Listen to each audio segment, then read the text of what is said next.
দাম্পত্য জীবন সুখময় করতে চাইলে 1 নম্বরে স্যাক্রিফাইস, 2 নম্বরে ঝগড়াকে আমরা কি বলে দিছি আজকে ভুলে গেছি, ঝগড়াকে কি বলবো নো। 3 নম্বর দাম্পত্য জীবন সুখময় করতে চাইলে দাম্পত্য জীবনের কোনো গোপন কথা কারোর সাথে শেয়ার করা যাবে না। এটা কবিরা কেউ না, এটাকে হারাম বলে ঘোষণা দিয়েছে কে? এটাকে বিষ্ণু বলেছেন আযমুল আমানা।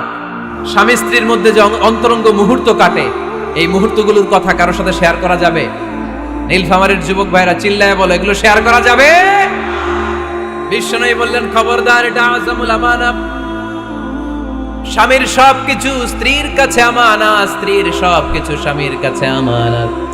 আবার বিষ্ণু বলেছেন যারা স্বামী স্ত্রীর গোপন দাম্পত্য জীবনের কথা অন্যের কাছে শেয়ার করে দেয় তারা হলো আশারুন নাস, পৃথিবীর মধ্যে সবচাইতে নিকৃষ্ট মানুষ। এরা নিকৃষ্ট, এদের চাইতে নিকৃষ্ট আর কেউ হতে পারে না। উলাইকা কাল আনআম বাল হুম আদাল। এরা পশুর চাইতেও নিকৃষ্ট, যারা স্বামী স্ত্রীর প্রাইভেট কথা, পার্সোনাল কথা মানুষের কাছে বলে বেড়ায়। আর সিবাউ হারাম, এই গোপনীয় সব কথাগুলোকে অন্যের কাছে প্রকাশ করা হারাম করেছে কে? চিল্লায় বলতে হবে কে? তাহলে খবরদার, নিজেদের দাম্পত্য জীবনের কোনো কিছু অন্যের সাথে শেয়ার করবেন না। আমাদের বোনরা অনেক সময় একসাথে বসলে পেটের কথা, পিঠের কথা সব বলে ফেলায়, আছে না নাই? না বোনেরা, সব শেয়ার করলেও আপনাদের দাম্পত্য জীবনের কোনো কথা কখনো কারোর সাথে শেয়ার করতে পারবেন না। 4 নম্বর ফর্মুলা হচ্ছে অহেতুক সন্দেহ পরিহার করতে হবে। অনেক স্ত্রী আছে স্বামীরা খালি সন্দেহ করে, আছে না নাই? নীলফামারীতে এই সমস্যা নাই? আছে, এই যে ভুক্তভোগী পাওয়া গেছে, আছে না নাই? আছে, খালি সন্দেহ করে। এই তুমি ওদিকে তাকাইলে কেন, ওই বেডির দিকে তাকাইলে কেন, এই তোমার মোবাইল দাও, কারে ফোন দিলা দেখি, এই ফেসবুকের পাসওয়ার্ড দাও দেখি কি করছে, দেখি মেসেঞ্জারে কার সাথে চ্যাটিং করছে, আছে না নাই? এই যে অহেতুক সন্দেহ আপনার ফ্যামিলিটারে জাহান্নামের টুকরা বানায় দিবে। আবার অনেক স্বামী আছে স্ত্রীকে খালি সন্দেহ করে, এদিকে তাকালে সন্দেহ করে, ওদিকে তাকালে সন্দেহ করে, বাসায় থাকলেও সন্দেহ, বাইরে গেলেও সন্দেহ, এরকম আছে না নাই? না, অহেতুক সন্দেহ এটা পরিহার করবেন। এই সন্দেহ খুব খারাপ জিনিস। আমি ব্যক্তিগতভাবে অনেক কেস এরকম হ্যান্ডেল করেছি। এসে বলে হুজুর খালি সন্দেহ করে, এটা একটা রোগ। এটা কি? আপনার ফ্যামিলিটারে শেষ করে দেবে।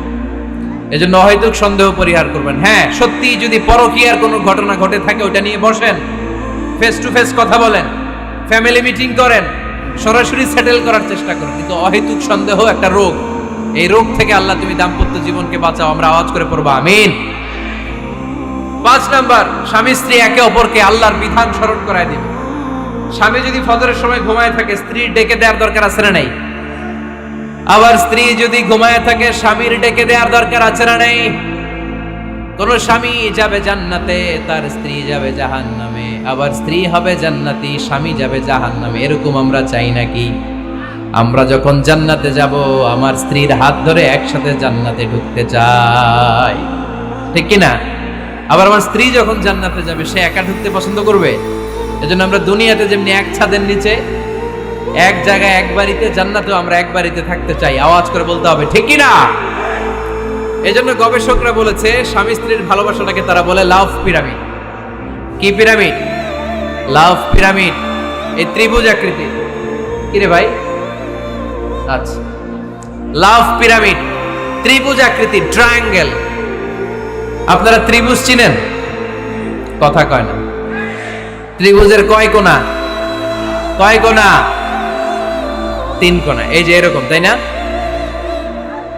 এজন্য স্বামী স্ত্রীর ভালোবাসাটাকে বলে লাভ পিরামিড। উপরে এরকম সমুচার মতো না, উপরে থাকে আল্লাহ, আর ডানে স্বামী, বায়ে স্ত্রী। এই 2 কোণায় স্বামী স্ত্রী, আর উপরের কোণায় আল্লাহ। স্বামী স্ত্রী যদি আল্লাহর আনুগত্যের দিকে যেতে চায়, যতই তারা the couple come to Allah, they come closer to each আদার।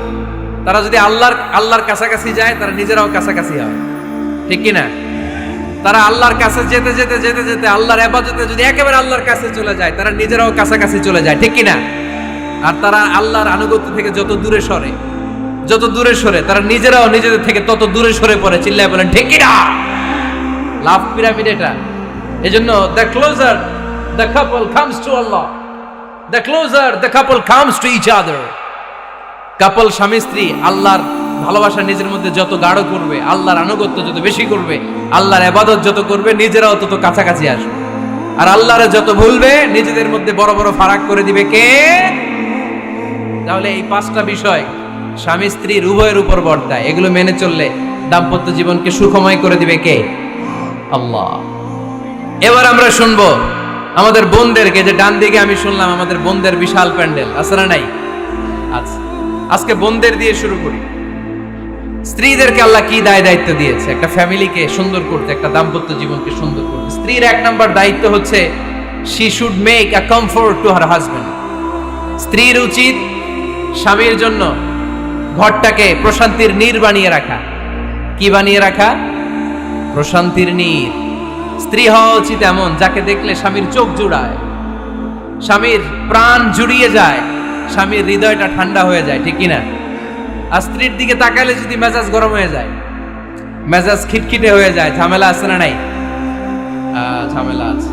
এজন্য মেহেরবানি করে আমাদের বোনরা যারা, এমন কোনো কাজ করবেন না যেটা স্বামীর মেজাজকে খিটখিটে করে দেয়। কারণ আল্লাহ তাআলা আপনাদেরকে তৈরি করেছে লিতাসকুনু ইলাইহা, স্বামী আপনার কাছে গেলেই যেন তার হৃদয়টা প্রশান্ত হয়ে যায়, ঠিক কিনা? অনেক স্ত্রী আছে না জেনে না বুঝে স্বামীর সাথে এমন খিটখিটে মেজাজ দেখায় যেটা স্বামীর জন্য মেনে নেওয়া কষ্টকর। আমি একটা জরিপে পড়েছি, পৃথিবীর অনেক স্বামী স্ত্রীর কারণে হার্ট অ্যাটাক করে মারা যায়। আছে না নাই? এই তো ভুক্তভোগী পাওয়া গেছে। স্বামীর জন্য একটা ত্রাস হয়ে দাঁড়ায় স্ত্রী, ত্রাস। অনেক স্বামী আছে স্ত্রীর এরকম আচরণের কারণে, অতিরিক্ত প্রেসার ক্রিয়েট করার কারণে স্ত্রীদেরকে ভয় পায়। অবশ্য নীলফামারীর কোন স্বামী তার স্ত্রীরে ভয় পায় না। ভয় পায়? স্ত্রীরে ভয় পান কে কে দেখি?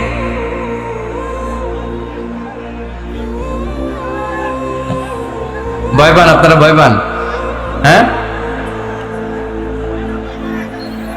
এক অফিসের বড় সাহেব তার স্ত্রীরে খুব ভয় পায়, প্রচন্ড ভয় পায়।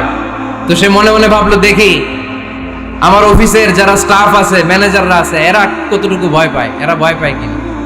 তো একদিন সকালবেলা অফিসের সব স্টাফগুলোর একসাথে দাঁড় করায় বলতেছে, এই আপনারা যারা যারা আপনাদের স্ত্রীদেরকে ভয় পান তারা ডান দিকে যান, আর যারা স্ত্রীকে ভয় পান না এরা বাম দিকে যান। অফিসের সব কর্মচারী ডান দিকে চলে গেছে, সবাই ভয় পায়, একজন শুধু বাম দিকে। বাম দিকে কয়জন? ভয় পায় না। আর যারা ভয় পায় এরা ডান দিকে, ডান দিকে সবাই। তো বড় সাহেব ভাবছে, আলহামদুলিল্লাহ আমার অফিসে একজন হইলেও বীর পুরুষ আছে।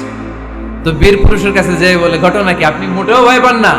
কয়, স্যার প্রতিদিন অফিস করার জন্য যখন ঘর থেকে বের হয় আমার বউ আমারে বলে দেয়, খবরদার সবাই যেদিকে যায় তুমি কিন্তু ওইদিকে যাইবা না, সবাই যেদিকে যায় তুমি ওইদিকে গেলে খবর আছে। বড় সাহেবকে খবরদার, এটা তো আরো ডরায়, ঠিক কিনা?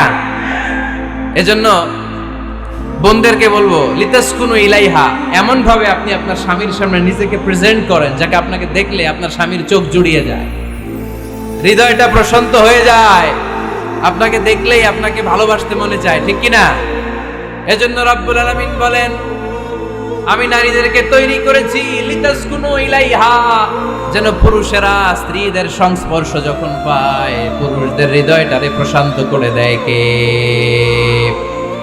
রব্বুল আলামিন বলেছেন, খাদিজার জন্য জান্নাতে আমি এমন একটা ঘর বানিয়েছি যেই ঘরের মধ্যে কোনো বিশৃঙ্খলা নাই। খাদিজার জন্য জান্নাতে এমন একটা প্রাসাদ আমি বানিয়েছি যেই প্রাসাদের মধ্যে কোনো আওয়াজ নাই, কোনো কোলাহল নাই। কুরাইশদের মাঝে যখন দাওয়াত দিতেন সব বিশৃঙ্খলা, ঝামেলা, গোলমাল শেষ করে রাতের বেলায় যখন খাদিজার ঘরে বিশ্বনবী ঢুকতেন, বিশ্বনবীর হৃদয়টারে প্রশান্ত করে দিত কে? আম্মাজান খাদিজা বিশ্বনবী সাল্লাল্লাহু আলাইহি ওয়াসাল্লামের জন্য এমন ঘর উপহার দিয়েছেন যেই ঘরে বিশ্বনবী আসলে বিশ্বনবীর হৃদয়টা ঠান্ডা হয়ে যেত। সুবহানাল্লাহ পড়েন। অনেক স্ত্রী আছে স্বামী ঘরে ঢুকলেই ঘরে আটা নাই, রুটি নাই, চাল নাই, ডাল নাই, এটা লাগবে ওইটা লাগবে, ওখানে যেতে হবে, একটার পর একটা ফিরিস্তি বলে বেড়ায়, আছে না নাই? না, এটা করবেন না। আপনার কি লাগবে এই সব দায় দায়িত্ব আল্লাহ তাআলা স্বামীকে দিয়েছে, স্বামীকে জানাবেন।